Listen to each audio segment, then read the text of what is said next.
नमस्कार। State UPPCS और BPSC यानी कि बिहार स्टेट पीसीएस की तैयारी हम लोग एक सीरीज के माध्यम से कर रहे हैं। जो करंट अफेयर्स की सीरीज है हम लोग इसको साइमल्टेनियस यानी एक साथ ले रहे हैं, क्योंकि दोनों का करंट अफेयर्स लगभग एक जैसा रहता है। और आज जिस संगठन को हम लोग डिस्कस करने वाले हैं उसका वैश्विक राजनीति में, वैश्विक भौगोलिक स्थिति में, वैश्विक अर्थव्यवस्था में और वैश्विक पटल पर एक महत्वपूर्ण उपस्थिति रहती है। आज हम बात करेंगे शंघाई कॉर्पोरेशन ऑर्गेनाइजेशन की। नमस्कार, मैं चंद्रशेखर स्वागत करता हूं चैनल के इस प्लेटफॉर्म पर, जहां पर हम लोग स्टेट पीसीएस सीरीज में अपनी तैयारी को आगे की ओर बढ़ा रहे हैं। तो आज बात करेंगे शंघाई कॉर्पोरेशन ऑर्गेनाइजेशन, क्योंकि हमको पता है कि इंपॉर्टेंट इवेंट इसका हुआ है और इसकी बैठक 24वीं बैठक हुई है अस्ताना में, और वहीं से निकल के आया है अस्ताना डिक्लेरेशन। तो जब शंघाई कॉर्पोरेशन ऑर्गेनाइजेशन की बात करेंगे तो पहले इसका थोड़ा सा इतिहास देखेंगे, इसके फुटप्रिंट क्या है, ये कहाँ से ओरिजिनेट होता है, इसकी आवश्यकता हमको क्यों पड़ रही है, वैश्विक पटल पर इसके कौन कौन से महत्वपूर्ण आंकड़े हैं, ये अपनी उपस्थिति किस प्रकार से पंजीकृत करवाता है और ये विश्व को कैसे बताता है कि देखिए मैं सबसे बड़ा क्षेत्रीय या आंचलिक संगठन हूं और आप मुझे इग्नोर नहीं कर सकते हैं। इसके सदस्य देश का क्या महत्वपूर्ण योगदान बताते हैं, कौन कौन सा इसका सदस्य देश है, भारत का इसका सदस्य होना किस महत्वपूर्ण पक्ष को लेकर एक महत्वपूर्ण संकेत देता है। मेरी जीभ में थोड़ा सा छाला हो रहा है, इसलिए मेरे बोलने में हल्की सी समस्या है, तो आशा करूंगा शब्दों को आप अधिक अच्छे तरीके से समझेंगे। बस हालांकि प्रयास करूंगा बहुत अच्छे तरीके से मैं आपको समझा सकूं।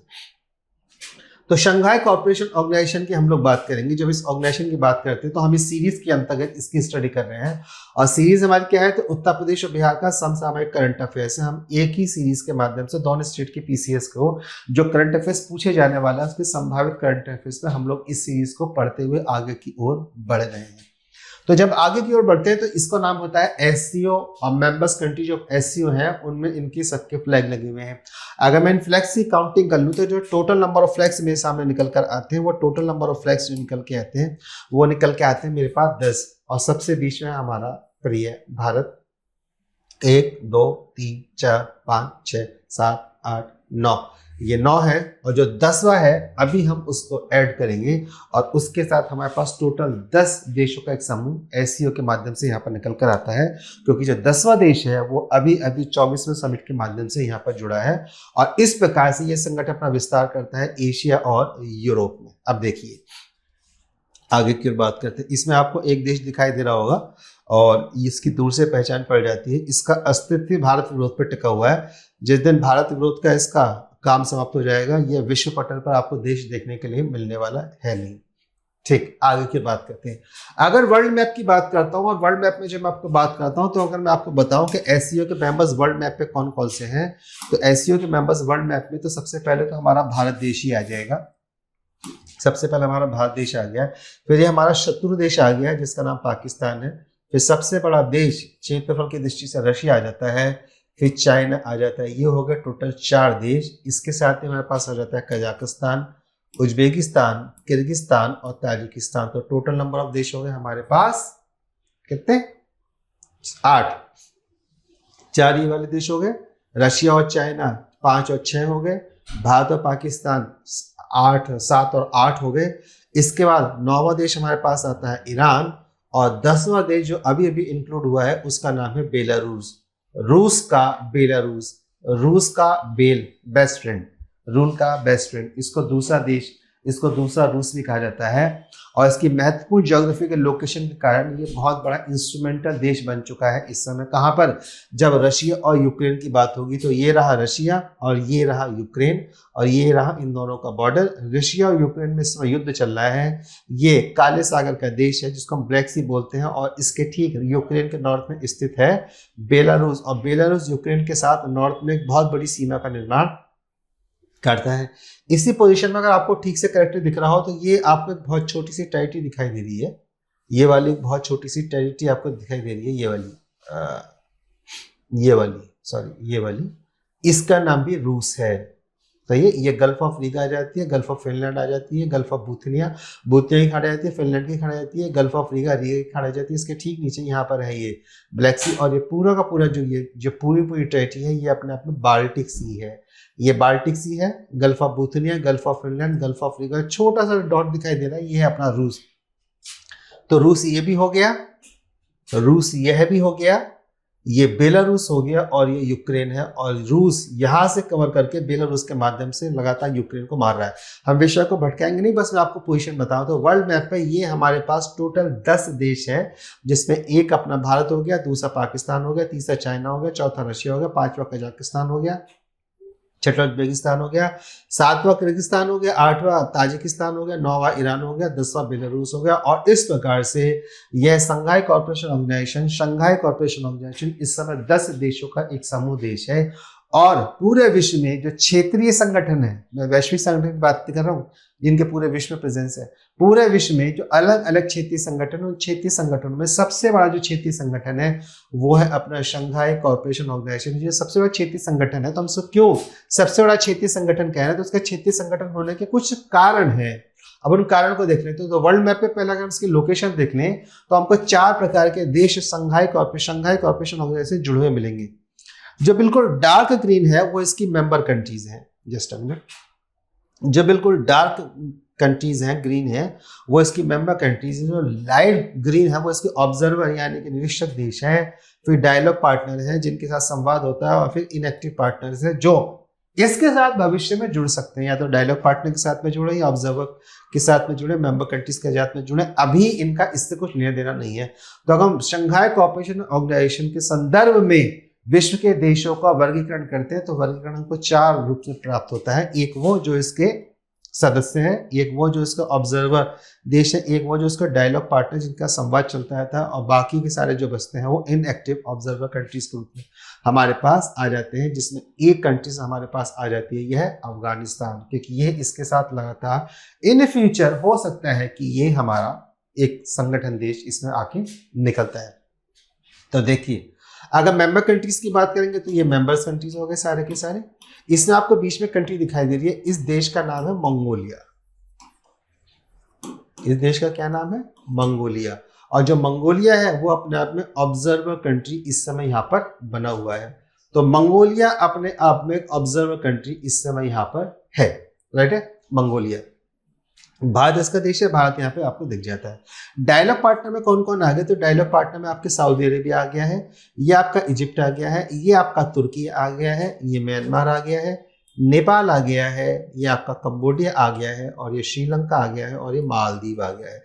ये इसके डायलॉग पार्टनर। तो टोटल डायलॉग पार्टनर कितने हो गए? तो 1 2 3 4 5 6 7 8 इस प्रकार से इसके डायलॉग पार्टनर्स निकल के आते हैं, और फिर ऑब्जर्वर कंट्रीज के साथ इसको मिला के टोटल जो संख्या हमारे पास पहुंच जाती है वो एक बड़ी संख्या के रूप में हमको यहाँ पर देखने को मिल जाएगी। ये मोटा मोटा मैप है शंघाई कॉर्पोरेशन ऑर्गेनाइजेशन का, और इस मैप के आधार पर जो इसके एक्टिव मेंबर है और जो इसके ऑब्जर्वर कंट्रीज है उसके आधार पर इसको बोला था यूरेशियन ग्रुप।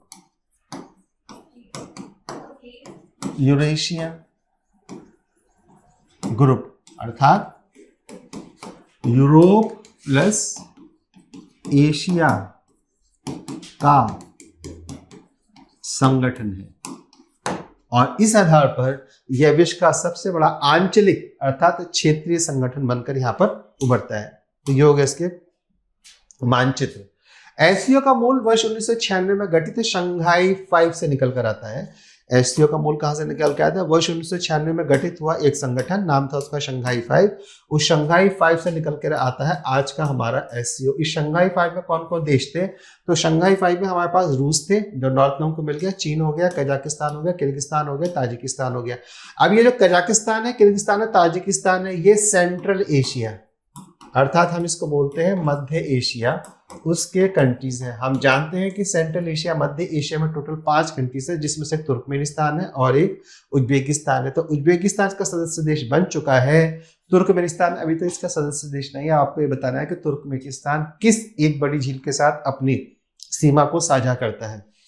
ये वर्ल्ड पॉलिटिकल मैपिंग से आपका एक इंपॉर्टेंट क्वेश्चन यहाँ पर बन जाता है। तो रूस हो गया, चीन हो गया, तो यानी कि रूस जो अपने आप को कल्चरली यूरोप का पार्ट मानता है। चीन इस प्रकार से एशिया का सबसे बड़ा देश बन जाता है। अगर रूस अपने आप को एशिया का देश मान ले तो रूस अपने आप में एशिया का सबसे बड़ा देश बनता है भौगोलिक वितरण और भौगोलिक क्षेत्रफल के आधार पर, लेकिन वो चलाता है यूरोप की तरफ, वो अपने आप यूरोप में काउंट करता है। इस प्रकार से चीन एशिया का सबसे बड़ा देश बनता है।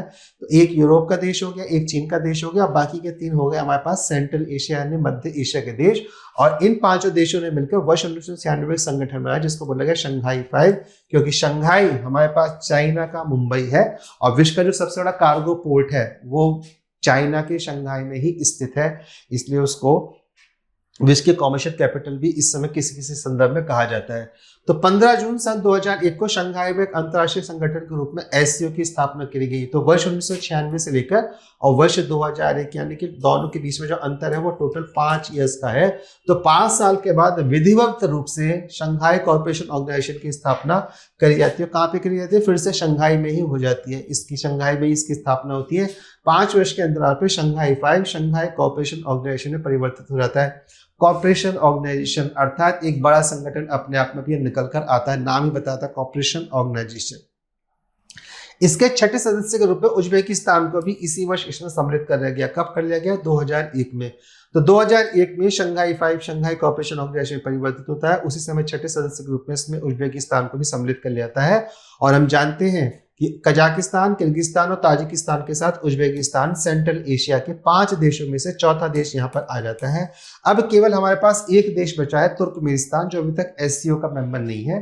तुर्कमेनिस्तान के एससीओ का मेंबर बनेगा। अगर तुर्कमेनिस्तान एससीओ का मेंबर बनता है तो क्या इसका कोई हिंट संकेत हमको मिल रहा है? तो अगर हम इस मैप की स्टडी करते हैं तो यहाँ से हमको कोई हिंट नहीं मिल रहा है कि तुर्कमेनिस्तान भविष्य में आकर एससीओ का मेंबर अपने आप में बन सकता है, क्योंकि देखिए ये पूरा का पूरा इस जोन में दिखाई दे रहा है।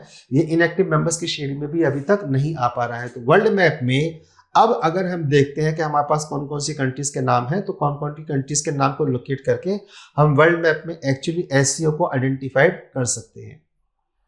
आगे देखते हैं आगे क्या है। सचिवालय सेक्रेटेरिएट का है, बीजिंग में है। सचिवालय का है, सेक्रेटेरिएट का है, बीजिंग में है। और बीजिंग कहाँ है? तो ये रहा चाइना, और यहाँ पे चाइना की राजधानी ये है बीजिंग। यहाँ पर इसका सेक्रेटेरिएट हो जाता है, सेक्रेटेरिएट बीजिंग में आ जाता है इसका। यह एशिया यूरोप की राजनीतिक, आप ध्यान दीजिए, एशिया और यूरोप की जिस बात को मैं लगातार आपसे कह रहा था उस बात को यहाँ पे प्रमाणित करते हैं। तो यह एशिया और यूरोप की यानी कि संयुक्त रूप से यूरोशिया का राजनीतिक, आर्थिक, अंतर्राष्ट्रीय सुरक्षा और रक्षा के संबंध में संबंधित संगठन है। भौगोलिक विस्तार की दृष्टि से यह महत्वपूर्ण पॉइंट आ जाता है। भौगोलिक विस्तार की दृष्टि से यह विश्व का सबसे बड़ा क्षेत्रीय अर्थात आंचलिक संगठन है। कुल विश्व का 24% तथा यूरोप का 35% ये अपने आप में समेट कर चलता है भौगोलिक क्षेत्रफल के आधार पर। तो यूरोप का समेट लेता है 65%, क्योंकि यूरोप के 65% में ही ये रशिया इंक्लूड हो जाता है। तो कुल विश्व के क्षेत्रफल का 24% क्षेत्रफल इसके पास है। और कुल यूरोशिया का अगर देखेंगे तो यूरोशिया का 65% क्षेत्रफल भी इसके पास आता है। आगे की ओर बात करते हैं।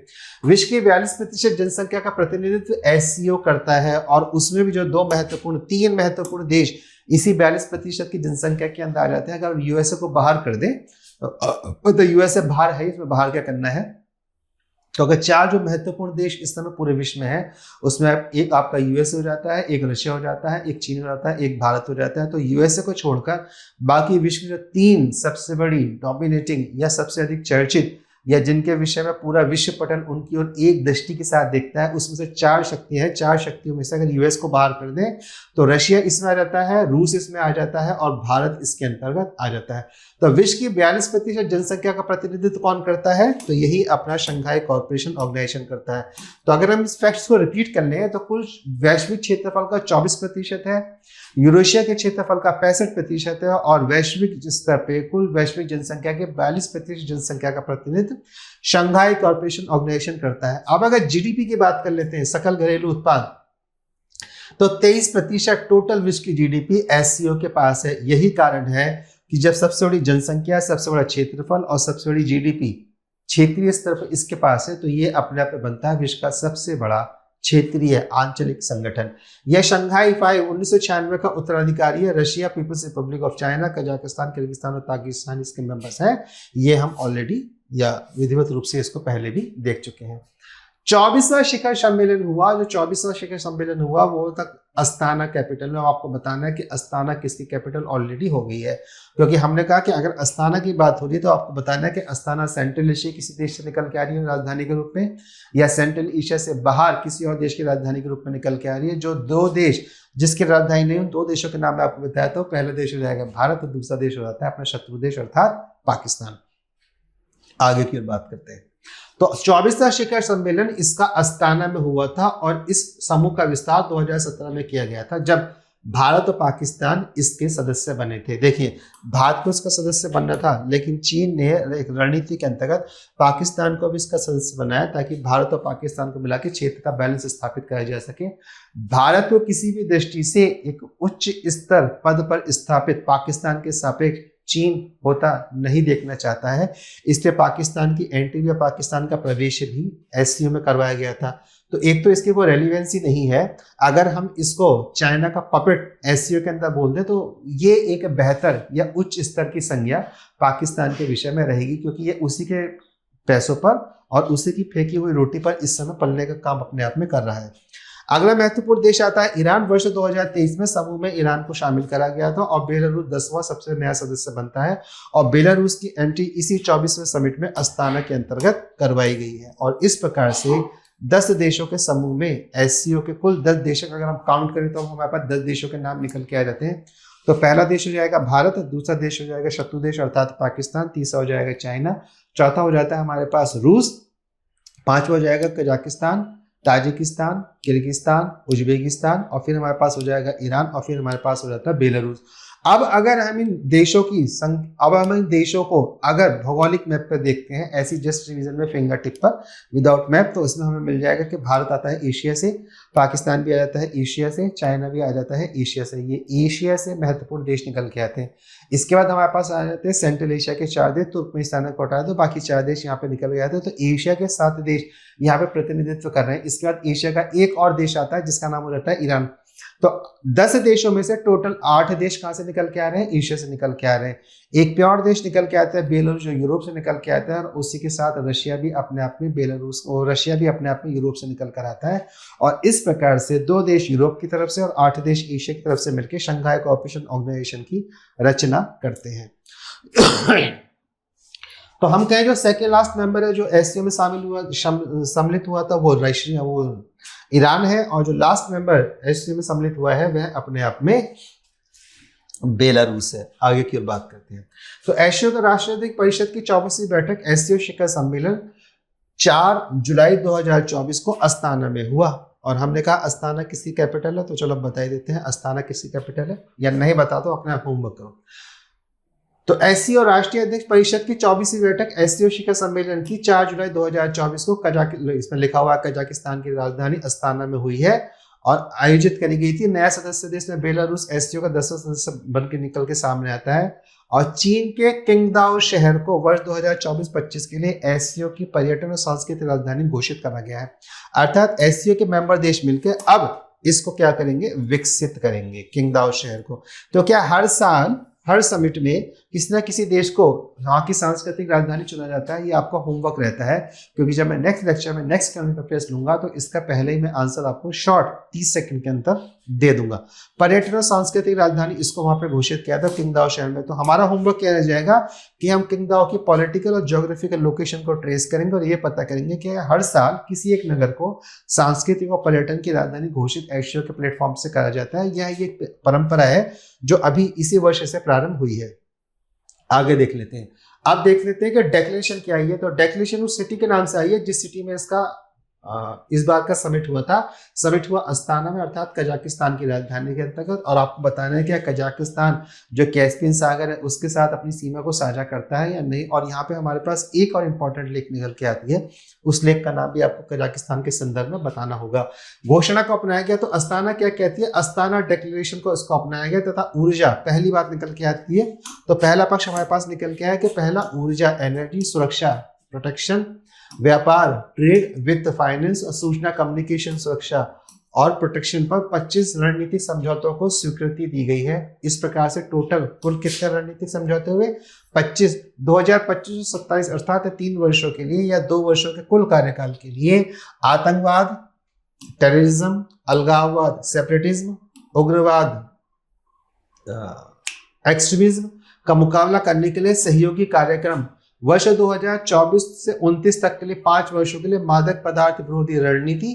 इसमें आप देखिए चाइना सबसे अधिक जो ब्रोकरेज करता है वो अपने आप में ड्रग्स को लेकर ही करता है और चाइना इसका मेंबर है, तो मान के चलिए कि इस पक्ष में यहाँ पर कुछ नहीं होने वाला है। 2035 तक एससीओ विकास रणनीति को अपनाया गया है और 2030 तक ऊर्जा सहयोग के लिए काम करा जाएगा।